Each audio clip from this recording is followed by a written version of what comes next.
Good morning, folks. You're watching MeadvilleCalendar.com, and it is a absolutely beautiful day here in Meadville, Pennsylvania. Just look outside. Wow, now look over here at two cool people. Who are you guys? I'm Margaret. Who are you? I'm Becky. And where are we today? We are in Carr Hall on Allegheny's campus. Nice. Nice. And Becky, we had you on this morning for a reason. What's the reason? What's the reason? I believe the reason is for the past 3 years we've been working on a community health needs assessment. So the college in collaboration with the medical center here in town, and we have results, and we wanted to share some of those results and also kind of put a bug in people's ear about a couple of upcoming new projects. Cool. Should we try to walk and talk? Yes, we should absolutely try to Jason, walk are you and game talk. for this? Yes. All right, let's do it. Where are we We'll let walking Jason to? go in front of us, I think. Okay. Oh, are we going this way? Oh, did you want to go this way? No. Backwards. We're going this way. You can walk a circle and come Oh, okay, yeah, absolutely. I wasn't sure where we were going, but So while we're This is walking fun. around Carr Hall, Yeah, this is Carr Hall. and Becky, what are some of the things? Well, tell us first, like, how does this happen? How does this community health needs assessment happen? How does it happen? Yeah. So it usually starts with a pretty broad conversation with the medical center administration, trying to figure out several things. One, what they're interested in learning about the community, but also kind of balancing that with, like, they are a community hospital. So if they're gonna identify needs, their thoughts are, we need to be able to do something about the needs that are identified. Right. Don't So- just know them. Exactly. So we spend a lot of time talking about what don't we know, what could they know, what are some of the strengths that the hospital has, or kind of even broader within the community that the hospital has. And then we say, okay, we need to start asking questions of the community. Right. So this last time around, where that landed is that we have an amazing cancer center here. The Yolanda Barco Center's like state of the art. Right. And so we were like, okay, but we need to understand like what's going on in the community. Like we have amazing CT scans and mammography machines, and we can do all sorts of crazy colonoscopies and things to screen for colon cancer. Because we all, when we go to the doctor, we ask for the crazy colonoscopy. Exactly. But there's also ways of doing it that aren't as invasive. So we spent a lot of time saying, okay, we have all of this. How many people in our community are actually being screened? Right. Do people understand what's going on? Yeah, we're gonna go this way. That led to, the spring of 2018, so we're almost 2 years out now. We spent some time, and when I say we, the medical center staff, us here at Allegheny, we had students. We spent time out in the community collecting data. So we had an online survey going, and then we had a paper survey for people who either don't trust the internet or didn't have access to it, because we wanted to make sure we heard from everybody about things. So we got about 1,200 people responded, 1,200 adults responded to the survey. And so we've spent the past year going through that data and really trying to make sense of it, because it was the first time that we had data looking at cancer and understanding of cancer and screening and all of those things. Like we can figure out how many people have cancer, how many people die from cancer. The state does all of that work. So it was really trying to get in people's brains to understand what they know. Yes. And what did you find out? So we found out a lot of really cool stuff. So the first thing is that so these 1,100, 1,200 people that participate in the survey, a lot of people are getting screened, which we were actually really excited about. So really kind of walk through and say, wow, women were especially good, right? Mammography, PAPS tests, clinical breast exams, screening for all the cancers associated with, cervical, uterine, and breast cancer. We did a really good job. Men were they were good above national levels. Again, really exciting stuff, right? That colonoscopy, PSAs, digital prostate exams, we were doing well. And the newest screening test that's available is a screen for lung cancer. So if you're older than 55 and have smoked a lot of pack years, it's like 20. right? Yeah. So a lot of smoking. You actually qualify for a free lung screen, so you can go, I think it's in Vernon now, but like you can go up there and they'll screen your lungs for free to see if you have any early signs of cancer.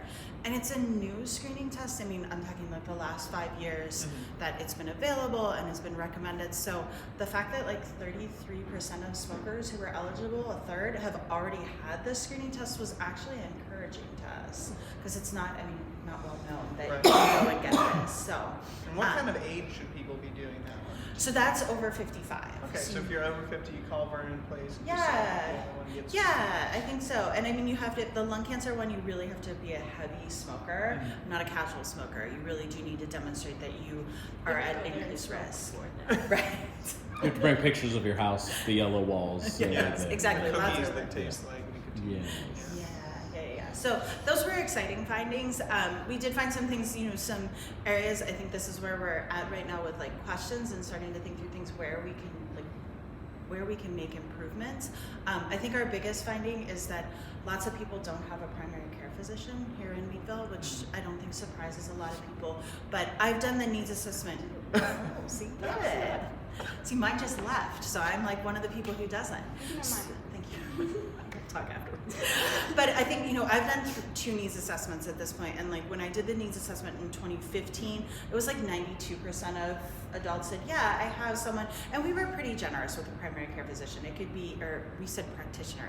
I mean, if you are consistently going to an office, even if you're not seen by the same person or you're seen by a nurse practitioner, we're rock on. You're getting preventative health care. But we asked the same question in 2018, and it dropped into the 70s. So it's like a 14% drop. I think it was 78% of people. So 14% drop of, you know, this representative sample in 15, and then 18 saying, like, I don't have a primary care physician. And so not surprisingly, use of the ER and MedExpress went up, which makes sense given, you know, where we are. The scary part was, you know, if you're over in Titusville, there isn't a MedExpress like we have here. And so those people, we've been asking a lot of questions of, well, where are you going? If you don't have a primary care doctor, where are you going to get preventative health care? Shout out to people in Titusville. Yeah. Okay, yeah. That are watching. Maybe they're watching. Right. We want to talk more. Trying to figure out what you're doing. So that was a big finding, and I think the medical center is really concerned about that. Like our data is 2015, 2018. So like, is it really a trend? I don't know. But there is data from the American Medical Association and the U.S. Census. And that's going to be one of my plugs here. But that the ratio of people who PCPs to patients, right? That the number of patients a PCP is seeing is increasing over time. So we feel pretty confident that our drop of 14% is probably a real drop, and we're seeing fewer people without a primary care physician. But with the census coming up, participate. Yes. Because it's such a huge thing, because the only way that we can know, do we have a representative sample, or how many smokers, or where people live, or who should we be participating in these surveys, is if people do the census Yeah, this and I summer. think we'll have a census, one of our local census supervisors on here soon to tell us to do it. Yes, but this is your first plug to do the Yes. census. It's Plug it as so much as we important. can. Yeah. So important. So PCPs is a big one, and I think the other thing that we're finding is that people who smoke, you're more likely to get cancer and you're less likely to get screened.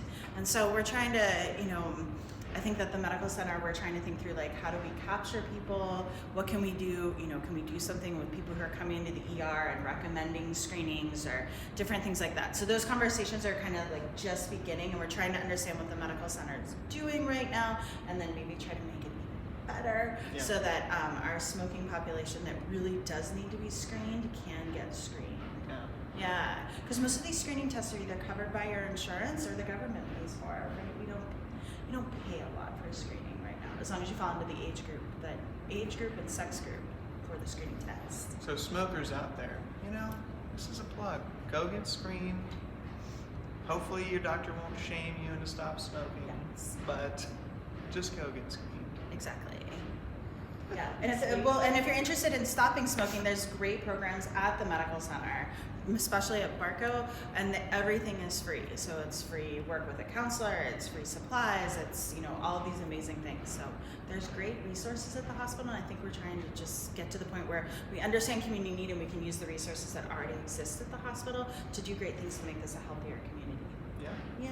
And of course, we know too the federal age for smoking was just changed to 21. Yeah. So It's exciting times. Yeah. Yeah. Shout out to the elimination of smokers. Sorry, folks.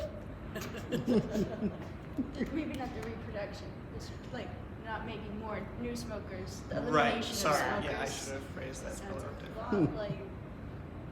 You ever think about like putting up signs in bars or something? You like go get screened. Go at get the screened. hospital. So most people don't respond real well to educational things, right? You do better, right? Like if I say I really think you should be screened for something, let's go, or let me find the pathway for you to go. That's usually what works. A sign I mean, most of us don't change our behaviors because we see a sign, right? We read it and we lock it in, and then like we do something different. So we're trying to figure out, with a limited budget, with the community the size it is, and we're also just a people community, right? Like we know people. Like if you need, you just said I have a primary care physician for you.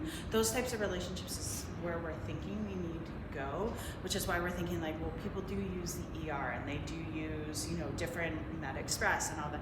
How can we use the resources there to actually, through a one-on-one like type of thing, get people in to get the screening tests that they need, or at least to be able to understand, what's going on. Seems like Margaret's the community liaison here. She's a bartender at Shippers, so that's kind of our target demographic. Seriously, yes. So tell them to get their HPV shots and to go get screened. It's so important. You guys are seeing, it's an assignment. That's why I decided this tonight. Yes, Yeah, absolutely. but I think HPV is the other one, right? We have a vaccine that stops cancer, and it's not just cervical cancer, right? It's all sorts of throat, mouth, cancers. So I think, again, just going, you can get it now into your 40s, which is unusual, right? It was 26, and then they bumped it all the way up to 40, but, the shots they're just two Right. little shots, and you can get them, and they prevent cancer. Like, it's pretty cool if you think about the biology, that a vaccine can help your body clear a virus that would actually end up causing cancer. Yeah. It's amazing. And if they want to see results for this, are they posted online? Yeah, so everything's online at the medical center. The medical center has the full report, which is, I'm not gonna lie, it's 26 pages, single space. It's not a page turner. But there's an executive summary, and then there's a set of slides that they had been shared with the board of directors at the medical center. So they're all on the Meadville Medical Center's website. So if you go to the website and you hit the search button and write needs assessment, it pops right up. And last, the 2015 and the 2018 are there if you wanna see differences between the two. Awesome. Yeah. Thanks so much to both of you. You're welcome. Thanks for watching, and we'll see you on the town, Meadville.